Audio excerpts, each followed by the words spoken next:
سب امتیں پیاری ہیں، مگر یہ امت بہت پیاری ہے۔ کنتم خیر امت کا صحرا اسی امت کے گردن میں ہے، اسی کے ماتھے ہے۔ کنتم خیر امت کا نعرہ اللہ نے اسی امت کے لیے بلند فرمایا ہے۔ نتیجہ یہ نتیجہ یہ نکلا کہ یہ امت ساری امتوں سے پیاری ہے۔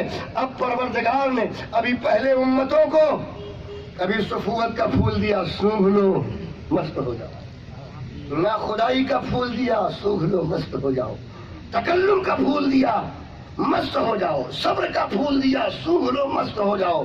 لیکن تم اے امت محمدیہ ساری امتوں میں سب سے زیادہ میرے عزیز ہو، سب میں خیر ہو، سب میں برتر ہو، تو صرف ایک پھول پر اکتفا نہیں بلکہ گلدستہ نبوت و رسالت بنا کر اپنے محبوب کو مبعوث کرو۔ سبحان اللہ، سبحان اللہ۔ اور یہ میرا نبی جائے گا، اس ذات واحد میں صفوت کی بھی مہک ہوگی، نا خدائی کی بھی مہک ہوگی، صبر کی بھی مہک ہوگی، حسن و جمال کا بھی جلوہ ہوگا، تکلم کی بھی خوشبو ہوگی، مسیحائی کے بھی جلوے ہوں گے۔ چنانچہ میرے مصطفیٰ آئے تو ایسے نہیں آئے، یا بھیجا گیا تو ایسے نہیں بھیجا گیا، بلکہ گلدستہ نبوت و رسالت بنا کر دنیا میں بھیجا گیا۔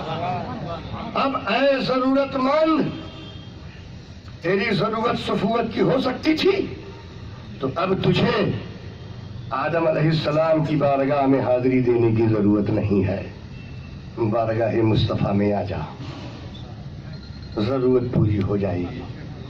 اے ضرورت مند، اب تجھے حضرت نوح علیہ السلام کی بارگاہ میں حاضری کی ضرورت نہیں ہے، آ جا بارگاہ مصطفیٰ میں، نہ خدائی کے جلوے یہاں موجود ہیں۔ اے ضرورت مند، اب تجھے موسیٰ علیہ السلام کے بارگاہ کرم میں حاضری کی ضرورت نہیں ہے، آجا مصطفیٰ کی بارگاہ میں، تکلم کے جلوے یہاں ملتے نظر آئیں گے۔ نہیں ضرورت ہے تجھے جانے کی عیسیٰ مسیح کی بارگاہ میں، اب ان کی مسیحائی کے جلوے ذات محمد میں موجود ہیں۔ اسی لیے تو کہا ہے علامہ اقبال نے، حسن یوسف دم عیسیٰ ید بیضا داری، آج خوبہ ہما دارن تو تنہا داری۔